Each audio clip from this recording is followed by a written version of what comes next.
Oscar award ఇవ్వాలి భయ్యా, Oscar award ఇవ్వాలి భయ్యా, ఆస్కార్ అవార్డు ఇవ్వాలి భయ్యా.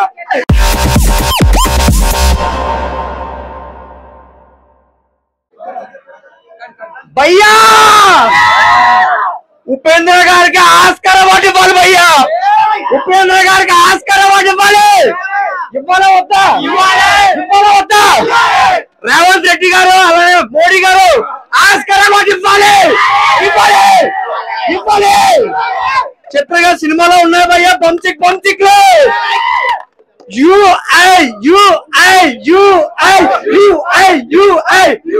భయ్యా వీడి చిన్నది భయ్యా, వీడిది పెద్దది భయ్యా. కానీ చిన్నదైనా పెద్దదైనా ఏది ఏమైనా సరే బంచిక్ బంచిక్లు కామన్ భయ్యా, కామన్ భయ్యా. సూపర్ భయ్యా, బ్లాక్ బస్టర్ సినిమా భయ్యా. ఎన్ని ట్విస్ట్లు ఉన్నాయి, ఎన్ని ఎలివేషన్లు ఉన్నాయి భయ్యా. ఒక కేజీఎఫ్, ఒక RRR, దీని అమ్మ మొగుడు ఇంటర్ కూడా బీట్ చేసింది భయ్యా. సినిమా చేసింది. ఒకటే కోరుకున్నాను భయ్యా గవర్నమెంట్ ని, ఒకటే కోరుకున్నాను గవర్నమెంట్ ని. రియల్ స్టార్ ఉపేంద్ర కాదు భయ్యా, pan India star Upendra. Oscar award ఇవ్వాలి భయ్యా, ఆస్కార్ అవార్డు ఇవ్వాలి భయ్యా, ఆస్కార్ అవార్డు ఇవ్వాలి భయ్యా. ఉపేంద్ర గారికి ఆస్కార్ అవార్డు ఇవ్వాలి భయ్యా. ఇవ్వాలా వద్దా? ఇవ్వాలా వద్దా? చూడండి భయ్యా, చెప్పు కొంచెం. చిన్నది పెద్దది కానీ సినిమా మాత్రం పెద్దదే. చాలా మంచి మెసేజ్. అంటే ఇంటెలిజెంట్ పీపుల్స్ అయితే 2 సార్లు చూస్తే అర్థమవుతాయి. కొందరికి సినిమా ఏముంది లాగున్న వాళ్ళకైతే వాళ్ళు ఇంటెలిజెంట్ ఫెలో కాదనుకుంటా. ఎందుకంటే చాలా బాగా ఇప్పుడు సొసైటీ, మన ప్రభుత్వాలు కానీ గవర్నమెంట్ కానీ ప్రతి ఒక్కరు ఎలాగైతే మన మీద రుద్దుతున్నారో, న్యూస్ ఛానల్స్ కానీ మన డైవర్ట్ ఎలా చేస్తున్నారు అనేది చాలా బాగా చూపించారు. 10 సంవత్సరాల క్రితమే ఇండియాని ఒక ఇలా అని చూపించారు, ఇప్పుడు ఎలా చూపించాలని నిజంగా ఉపేంద్ర గారికి అయితే దండం పెడుతున్నా సార్. రియల్లీ ఆ డైలాగ్స్ కానీ, స్క్రీన్ ప్లే కానీ, బ్యాక్గ్రౌండ్ మ్యూజిక్ కానీ ప్రతిదీ చాలా బాగా కేజీఎఫ్ లెవెల్లో ఉంది. సినిమా మొత్తము చాలా బాగుంది. ఖచ్చితంగా ఫ్యామిలీతో వచ్చి చూడండి. మనకు మెసేజ్ ఇచ్చారని అయితే నేను అనుకుంటున్నాను. నాకైతే ఉపేంద్ర గారి నుంచి ఏదైతే ఎక్స్పెక్ట్ చేస్తామో ఆ యాక్టింగ్ కానీ, డైలాగ్స్ కానీ, మెసేజ్ కానీ మనల్ని అద్దంలో చూసుకోవడం, మనం ఎలా ఉన్నాం అనేది అర్థం పెట్టి మనకు చూపించాడు అనేది నాకు అనిపించింది. సో ఖచ్చితంగా ఫ్యామిలీతో వెళ్ళండి. ఒక మంచి మెసేజ్ మూవీ. నిజంగా మనోడు అన్నట్టు వరల్డ్ స్టార్ అని నేను అనుకుంటా. బాగుంది అని చెప్పొచ్చు, అలా అని పూర్తిగా అర్థమైందని చెప్పలేము. కంప్లీట్ గా Upendra mark film, Upendra mark. ఒకప్పుడు ఉపేంద్ర ఫిలిమ్స్, ఉపేంద్ర, ఓం, ఏ ఫిలిం ఎలాగైతే చూసామో అదే కాన్సెప్ట్ తో చూసిన వాళ్ళకు ఖచ్చితంగా నచ్చుతుంది. ఇందులో సమస్యను చూపెడతాడు, పరిష్కారాన్ని చూపెట్టాడు. పరిష్కారం ఎవరికి వాళ్ళే కనుగొమని క్లైమాక్స్ లో చెప్తాడు. అద్భుతంగా, అంటే అర్థం చేసుకున్న వానికి అద్భుతం, అర్థం చేసుకున్న వానికి వరస్ట్ ఫిలిం. నార్మల్ సినిమా నేను ఒక 200-300 పెట్టి సినిమా చూశాను. నాకు ఎంటర్టైన్మెంట్ కావాలన్న వానికి ఈ సినిమా అవసరం లేదు.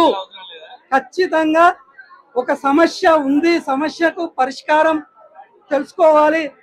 అంటే నేను ఒక 200-300 ఖర్చు పెట్టినప్పుడు దీని గురించి నేను ఆలోచించాలనుకున్న వానికి సినిమా అద్భుతంగా కనిపిస్తుంది. ఇందులో 2 క్యారెక్టర్స్ ఉంటాయి. ఒక క్యారెక్టర్ వైట్, ఒక క్యారెక్టర్ బ్లాక్. మనం బుద్ధి మనసు లాగా రెండింటిని మనము బుద్ధిని పక్కన పెట్టి మనసు ద్వారా ప్రపంచం వైపు పరిగెత్తుతున్నాము. దీనికి సొల్యూషన్ మనసు ద్వారా దొరకదు, బుద్ధి ద్వారా దొరుకుతుంది. ఈ సొల్యూషన్ వేరే అవుటర్ పర్సన్ ఎవడు ఇవ్వలేడు, తనగా తాను కనుక్కోవాలని క్లైమాక్స్ లో చెప్పినట్టుగా నాకు అనిపించింది. ఇప్పుడే సినిమా చూసిన అన్న నిజంగా చెప్తున్నా అన్న. సినిమా ఉపేంద్ర UI ఇది బ్రాండ్ భయ్యా, నిజంగా చెప్తున్నా. ఈ సినిమా చూసిన తర్వాత 2 గోళీలు వేసుకున్నా భయ్యా. ఇంటర్వెల్ తర్వాత ఒక గోళీ, ఇటు సినిమా అయిపోయిన తర్వాత ఒక గోళీ భయ్యా. ఎందుకంటే ఆ విధంగా ఉంది భయ్యా. సినిమా బుర్రా పాడైపోయింది. ఏ బుర్రా పాడైంది తెలుసా? ఏ లోకంలోకి వెళ్ళిపోయినట్టు అనిపించింది భయ్యా, సినిమా లోకంలోకి వెళ్ళిపోయినట్టు అనిపించింది. అలాంటి స్క్రీన్ ప్లే, అలాంటి డైరెక్షన్.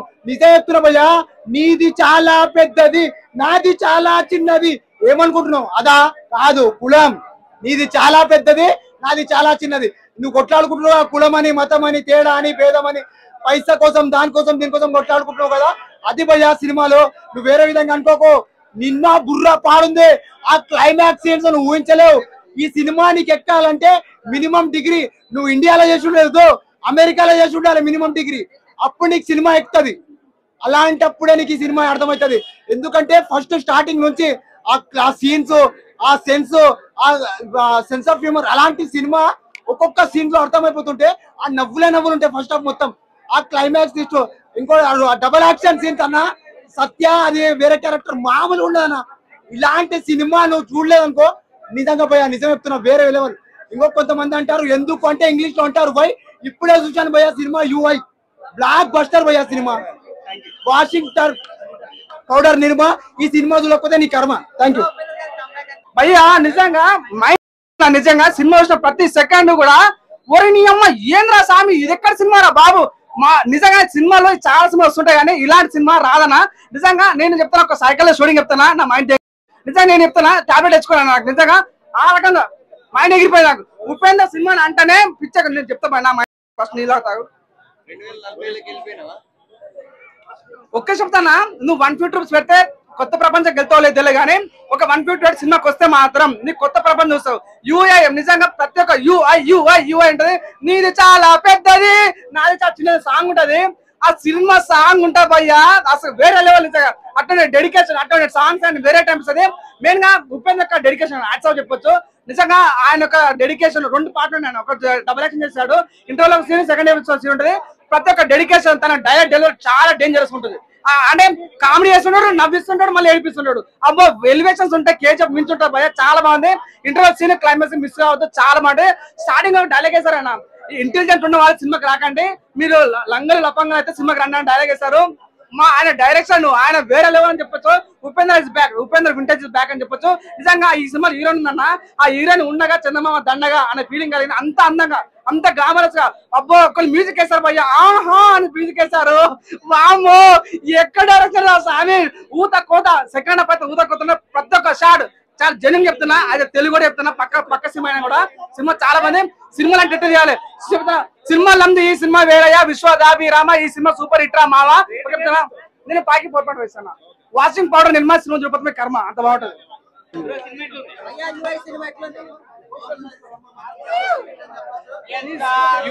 యూఐ అన్న సినిమా చూస్తున్నా మాత్రం తుమ్ము లేచిపోయిందన్న. అసలు మనం చూస్తున్నా ఉపేంద్ర గారి కెరియర్ లా ఇది ఒక మంచి సినిమా అని చెప్పొచ్చు. అంటే ఆయన డైరెక్షన్ చేయడం వల్ల స్టోరీ రాసుకోవడం, కథ రాయడం అనేది మామూలు మాట కదా. నిజంగా ముందుగా యాడ్సాప్ చెప్పాలి. ఉపేంద్ర గారి కెరియర్ లో ఇది ఒక మంచి బెస్ట్ మూవీ అని చెప్పొచ్చు. అసలు ఆ స్టైల్స్ కానీ, ఆ గెటప్స్ కానీ, దట్ ఈస్ ఉపేంద్ర. అంటే మేము చిన్నగా ఉన్నప్పుడు సినిమా చూసినప్పుడు అంటే ఒక ఏ సినిమా, ఒక రా సినిమా, ఒక ఉపేంద్ర, ఇలాంటి సినిమాలు చూసి మేము చాలా ఎంజాయ్ చేసినాం. అంటే మనం ఒక సినిమా లెక్క చూసుకోవాలి, ఒక సినిమా ప్రకారం. అంతేగాని ఒక రియల్ లైఫ్ లో చేయలేము. ఒక సినిమా ప్రకారం చూసుకోవాలి. సినిమా మాత్రం డిఫరెంట్ సినిమా. మనం కబ్జా ఒక తక్కువ అనుకున్నాం, మనం చాలా బ్లాక్ బస్టర్ అనుకుని తక్కువలో వచ్చింది. దానికంటే సినిమా మంచి బెస్ట్ మూవీ అని చెప్పొచ్చు. స్క్రీన్ ప్లే కానీ, డైరెక్షన్ కానీ ప్రతిదీ ఎంజాయ్ చేస్తాం. ఎక్కడ కూడా బోరింగ్ లేదు. ఈ సినిమా ఉపేంద్ర కెరియర్ లో ఇది ఒక బెస్ట్ మూవీ అని చెప్పొచ్చు. స్క్రీన్ ప్లే చూస్తే మనకు చాలా బాగుంటుంది. మళ్ళీ ఒక కేజీఎఫ్ గుర్తొస్తుంది. మళ్ళీ సెకండ్ పార్ట్ వస్తుంది దీనికోసం. ఆ సెకండ్ పార్ట్ కోసం ఎదురు చూస్తున్నాం. ఇది ఒక బ్లాక్ బస్టర్ మూవీ కెరియర్ లో ఉపేంద్ర చెప్తున్నా. ఓం సినిమా రాజశేఖర్ తో తీసిరు కదా మీరు, మళ్ళీ మీరు సెకండ్ పార్ట్ తీయాలి సార్. ఓం సినిమా నేను ఇప్పుడు కూడా ఫోన్ లో ఇప్పుడు కూడా చూస్తాను రాజశేఖర్ సినిమా. ఎందుకంటే డైరెక్షన్ కానీ నాకు చాలా ఇష్టపడతా. ఇది లవ్ సినిమా, అది అలా ప్రేమ యాక్టింగ్ కానీ, రాజశేఖర్ యాక్టింగ్ కానీ, మీరు తీసే డైరెక్షన్ లా చాలా బాగుంది సార్. అది మళ్ళా మీరు ఓం తోటి మళ్ళా ప్రజలకు చూపించాలి సార్ సెకండ్ పార్ట్ తోటి. అదే కోరుకుంటున్నా. సినిమా మాత్రం సూపర్. యూఐ సినిమా చాలా బ్లాక్ బస్టర్ మూవీ. సూపర్.